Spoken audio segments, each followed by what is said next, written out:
Okay, let's unpack this. We've got these excerpts from the recent court proceedings involving Sean Diddy Combs, and this deep dive is really about digging into that material. That's right. We're focusing on the sworn statements, the testimony given under oath between May 13th and 22nd, 2025. Exactly. We'll walk you through what the witnesses actually said. And of course, the source material reminds us everyone's presumed innocent until proven guilty. Listener discretion is also strongly advised. Some accounts are quite graphic. Our goal is just to help you navigate the key information, the allegations, and, the defenses presented in court directly from these documents. Absolutely. So where should we start? That Intercontinental Hotel incident seems like a key point. Yeah, it came up several times. March 5th, 2016, Century City in LA.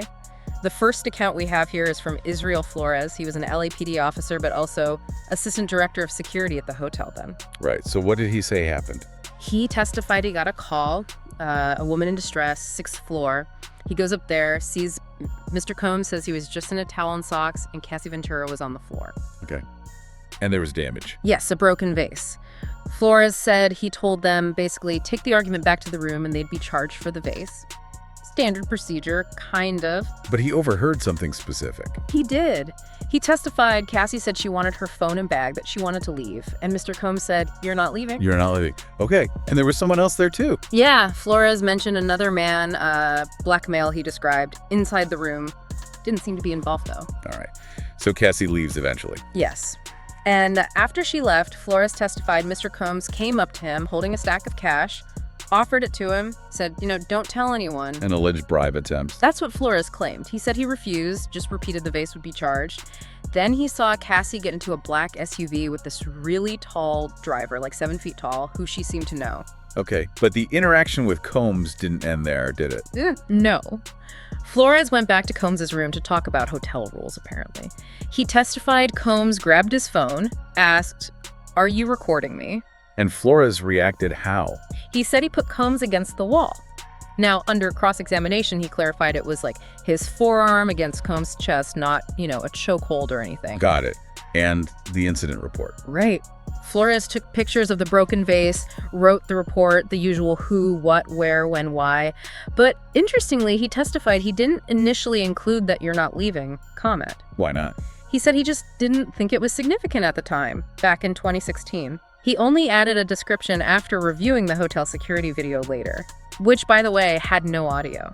And he recorded that video. Yes, this was a key point. He testified he recorded the hotel video playing on a screen with his iPhone to show his wife. And then, apparently, the original hotel video went missing, though Flores said he saw it again recently. Okay, so the cross-examination must have hit hard on these points. Oh, definitely. The defense questioned his description of Combs having a devilish expression. Very subjective, right? They pointed out he had his radio, not a weapon. That Combs didn't attack him. And why he didn't call the police himself. Flores said it was because Cassie refused the offer when he asked if she wanted him to call law enforcement. What about keeping the iPhone video?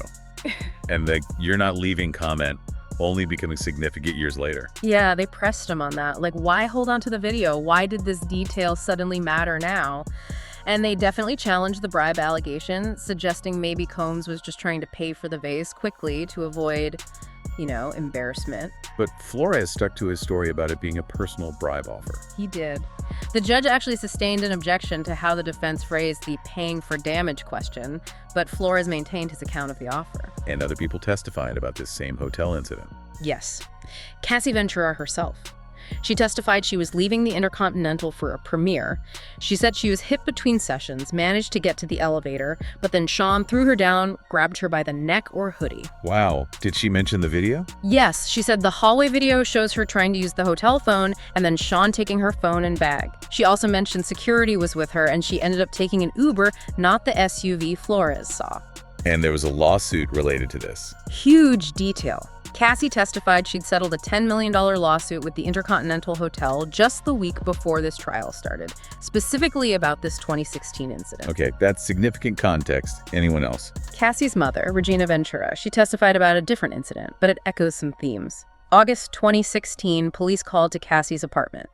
Bitter argument outside, she said. Sean stole Cassie's phone, took her Jaguar car, and Druck Combs' security was there. Druck comes up a lot in these accounts. He does. And one more piece of context here. From a hotel GM, Frederick Z. from the Hermitage Hotel. Not about this specific incident, but about general practices. What did he say? He talked about their reservation system, how preferences are stored forever, reservations for Combs under different names, including Jackie Starr, a profile started in 2006. He mentioned things like keeping rooms really hot, 75 degrees, complaints about candle wax, and instructions for deep cleaning. Why the deep cleaning? Z mentioned, kind of matter-of-factly, that hotels might sell photos to shame guests. So the implication was that this cleaning, sometimes putting the room out of service, was maybe to protect Combs' image. It ties into the aliases, too. Right, controlling the narrative, controlling the environment. Okay, so that sets the scene. But then we get into the core of Cassie Ventura's testimony, the freakoffs and the alleged abuse. This is tough material. It is. Very difficult. Cassie described these freakoffs as involving the hiring of escorts. She talked about how she felt when first asked, confused, nervous, but wanting to please him. She agreed initially, but didn't want it to happen often. She felt she couldn't say no. She testified she didn't know what saying no could turn into. She feared making him angry, feared he had materials he could use against her. And how often did this happen? It became, in her words, like a job. Weekly for years, she said. Sometimes lasting days, the longest was 4 days straight. The last one she recalled was around 2017 or 2018. How does she describe the experience? She said she never slept during them, that she took drugs, ecstasy, cocaine. She felt humiliated, didn't have the words for it then, couldn't talk to anyone. She wanted it to stop, but feared his anger, his potential violence, if she really pushed back. And she described the setup in detail. Very specific details. Outfits from places like Pleasure Chest, getting piercings with Sean, using his homes, Miami, New York, and various high-end hotels like the Trump, Gramercy, Mandarin Oriental. Under aliases. Yes, Jackie Starr again, and Frank Black. George Kaplan, an assistant we'll get to, later testified Frank Black was based on Biggie Smalls' alias Frank White. What about supplies? She mentioned Astroglide, condoms, and specifically Johnson's baby oil. Said it was used to make her glistening. If they ran out, staff or the hotel bell desk would be called, usually with a tip. The environment sounds controlled too. Candles, strong-smelling Glade candles sometimes. She testified candle wax was poured on her a few times. Room temperature set by Sean. And she said she was expected to do this even when she had her period. And there were acts she specifically didn't want. Yes, she was very clear. She testified about not wanting to be urinated on, calling it disgusting, too much. She said she choked because it was too much in my mouth. She testified Sean urinated on her too and that she didn't want anyone on her, but it happened often enough. So then we heard from some of the escorts involved. Right. A male dancer testified he was paid for sex with Cassie, and Sean Combs was always present, though sometimes disguised he recognized the voice. He mentioned Combs talking about importing and exporting, problems with his boss. Did he corroborate the environment Cassie described? He did. He talked about sessions lasting hours, up to 10. Combs being present, directing things, use more baby oil, slow down. He mentioned the alias Black. And he testified he was told to urinate on Mrs. Ventura, specifically not to do it all at once. Were drugs involved from his perspective? He said he was offered Molly, took it once, felt sick, euphoric, like an idiot, handing out $100 bills afterward. He saw other people there, signs of previous activity like half-used Astroglide. He eventually stopped, said he couldn't do it anymore after seeing Combs and Cassie together. Did he mention Combs' attitude towards Cassie? Yes. He recounted Combs saying to her, "When I tell you come over, you come over." And he testified he heard Combs slapping her on one occasion and saw her run to Combs right after. He asked her why she stayed, and she apparently said it was okay. How did his testimony hold up under cross-examination? The defense challenged his credibility hard, pointed out his work in adult entertainment, his company using fake addresses for SEO. They questioned if he or Cassie was leading during sex, if she was in control. He gave somewhat conflicting answers, equally doing their thing, no leader, but also can't say she was in complete control. What about Combs directing things? They contrasted his testimony with prior statements where he apparently didn't recall Combs giving directions about positions. He maintained Combs did tell them what to do, like using baby oil. He confirmed Cassie paid him, used aliases, wore wigs, and that they didn't use a condom. And the slapping. He confirmed hearing it, but admitted he didn't see a beating. He also confirmed sending texts afterward that seemed kind of casual or supportive of them, explaining he did it to keep it going, essentially. Okay. Then there was Sheree Hayes, the Punisher. Yes, another escort. She testified she was hired starting in 2012 for a sexy erotic scene at Trump Tower. Dimly lit room, candles, baby oil, just like Cassie described. She was told not to acknowledge the partner, who came out naked but with his face covered, only eyes showing. This happened multiple times. 8 to 12 times, she said. She recognized Cassie from Combs' Instagram. Sessions started with baby oil, sexy vibe, Combs directing sit forward, move camera, lots of baby oil, glistening. Sessions lasted maybe 4 hours, but not all active time. And payment. She'd leave the room with Combs for 10-15 minutes, then come back, and Cassie would pay her cash, like $1,200 or $2,000. She also mentioned drug use, being handed a joint. Did she mention performance issues? Yes, she said the partner, who she understood to be Combs, struggled sometimes, calling it a failure for him on one occasion. Combs threw condoms. She said he finished after they left the room. She recalled Combs saying something like, "I want to see you pay her," and I couldn't. And she's writing a book? Yes, a self-help book on ED, apparently with a few pages sensationalizing this experience, calling them a married, wealthy couple. Cross-exam focused on the book, her career, whether she developed feelings for Cassie, or if she thought Cassie enjoyed it. Objections came up there. She maintained she could read a room. Okay, so the escorts provide one perspective. What about the assistants who work closely with Combs? Their testimony sort of provides the backstage view, the logistics. David James was a personal assistant from 2007-2009, worked insane hours, like 20 a day. Testified security told him, "Stay in my lane." Did he overhear things? Yeah, he said he heard Combs say something like, "I have Cassie right where I want her. She's young and moldable." He described Combs' medicine bag having Viagra, ecstasy, perks, said he replenished supplies, sometimes with his own card. Did he mention drugs directly? Yes, picking up Percocets, sometimes in his own name, getting drugs from a dealer called One Stop. He even said he took ecstasy himself with Combs, drank Ciroc, called it Diddy bopping. Any other incidents stand out from his testimony? He mentioned Combs reviewing party footage to potentially embarrass people. He had to take 2 lie detector tests, felt intimidated, related to a missing watch and a jewelry heist involving Capricorn Clark. Wow. Lie detectors. And then there was this really tense story about being at Mills' diner, seeing Suge Knight. Drock apparently pointed him out. James saw a gun handed to Suge, felt things got dangerous. Drock saying, "Gotta get out here." He drove Combs back, saw guns on Combs' lap in the car, said he felt his life was at risk, which is why he left. That's intense. Then there was George Kaplan. Right, executive assistant, 2013-2015, reported to Christina Coram, KK, worked 100 hours a week, set up hotel rooms constantly. With the specific items. Exactly.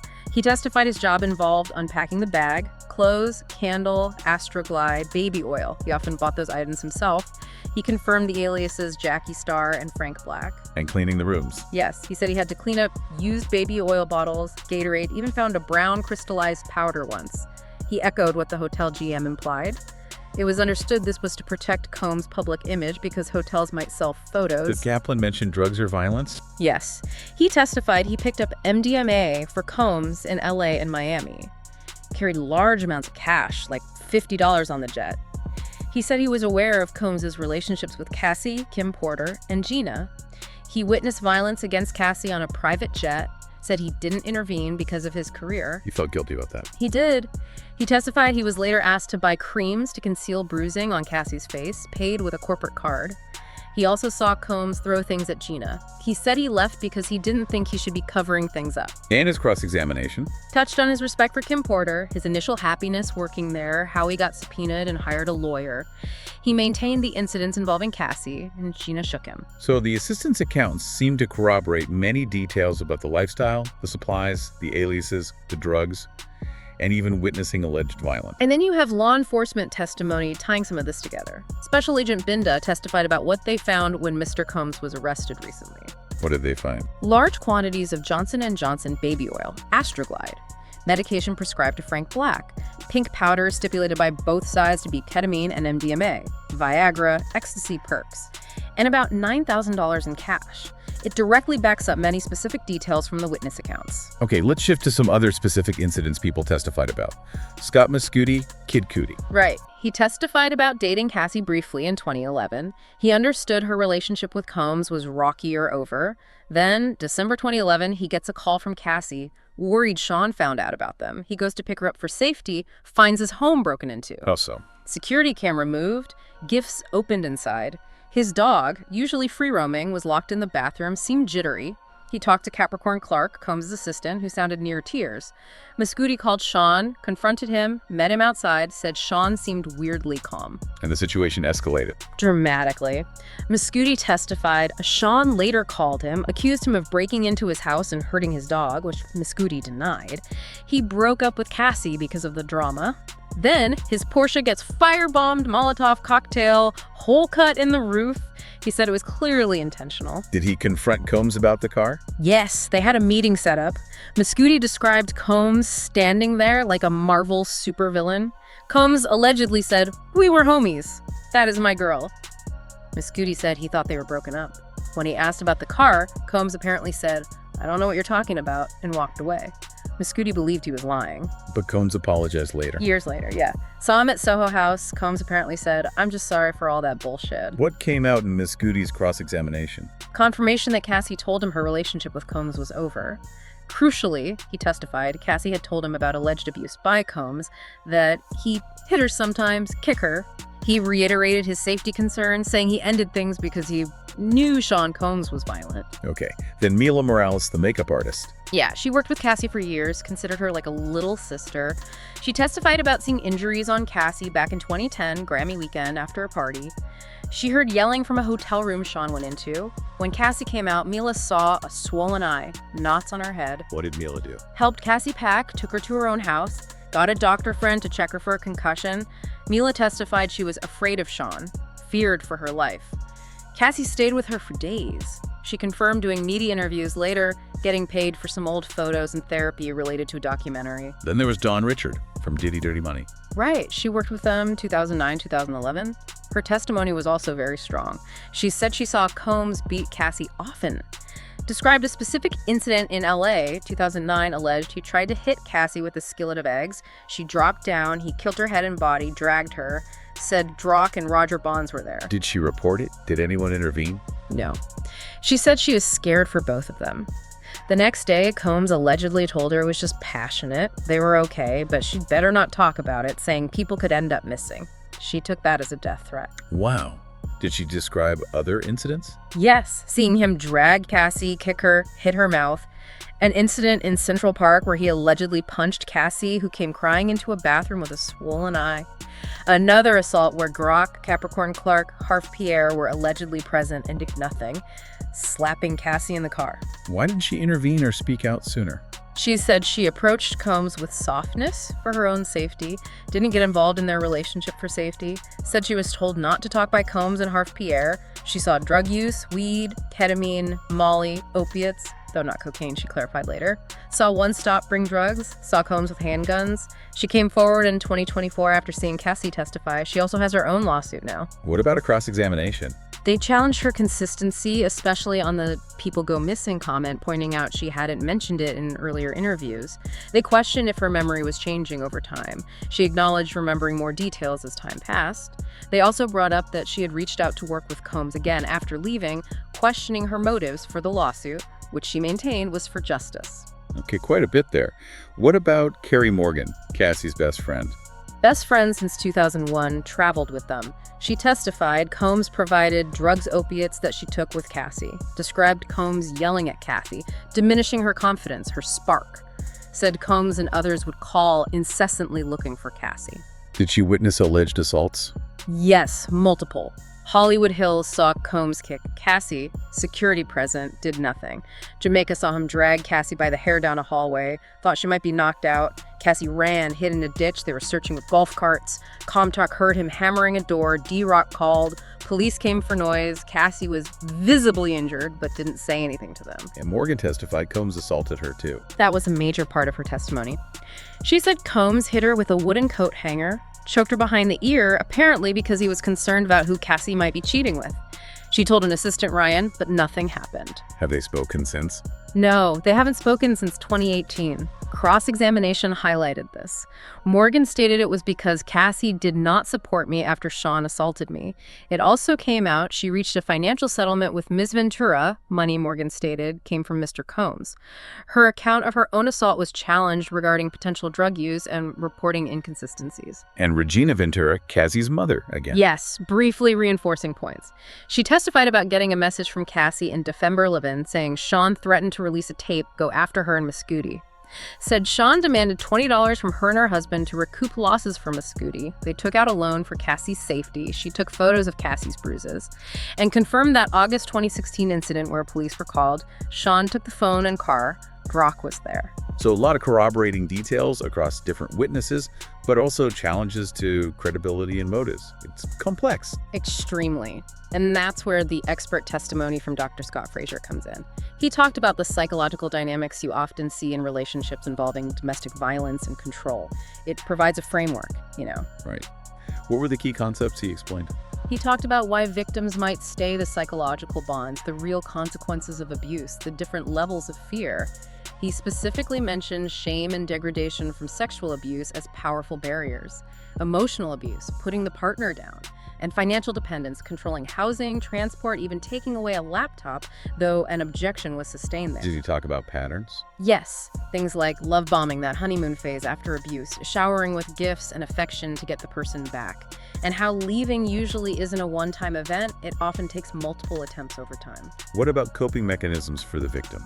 He described things like trying to work it out because of the trauma bond, placating or appeasing the abuser just to avoid more violence, and minimization, the victim telling themselves it was just a bad day or he was intoxicated, as a way to get through, even though it increases risk. And the power dynamic. Absolutely. That feeling of who's going to believe me, especially against someone powerful.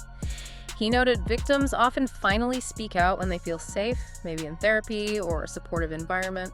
How did he describe the way they might initially talk about it? Often minimizing it, talking piecemeal, not the whole story at once, but they might recall really specific sensory details, like chipping pain or the smell of alcohol. Cross-exam touched on his methods, his forensic work, experience on defense cases for victims. So his testimony wasn't about this specific case, but about general patterns that might help understand the accounts we heard. Exactly. It offers context for the dynamics described by Cassie Ventura, Carrie Morgan, and others, the alleged control, the fear, the difficulty leaving. Okay, so stepping back, we've covered a huge range of testimony in this deep dive. From hotel security, assistants describing the logistics and alleged incidents, escorts detailing specific encounters, other witnesses like Kid Cudi and friends corroborating events or alleged abuse, and finally, the psychological expert. All drawn from those court documents, May 13th to 22nd. And it is, as you said, incredibly complex, often disturbing testimony. We've aimed to present the key points as reported in the source material, impartially, remembering the legal context and the presumption of innocence throughout. Definitely. As we wrap up, maybe something to think about is those layers of power and control described by so many witnesses. How that control can seep into every aspect, relationships, work, safety, movement. It makes you consider what hidden dynamics might exist behind very public personas, and how can those dynamics create a reality that's almost impossible to escape, or even for us on the outside to fully grasp. A very thought-provoking question indeed. Thank you for joining us for this deep dive.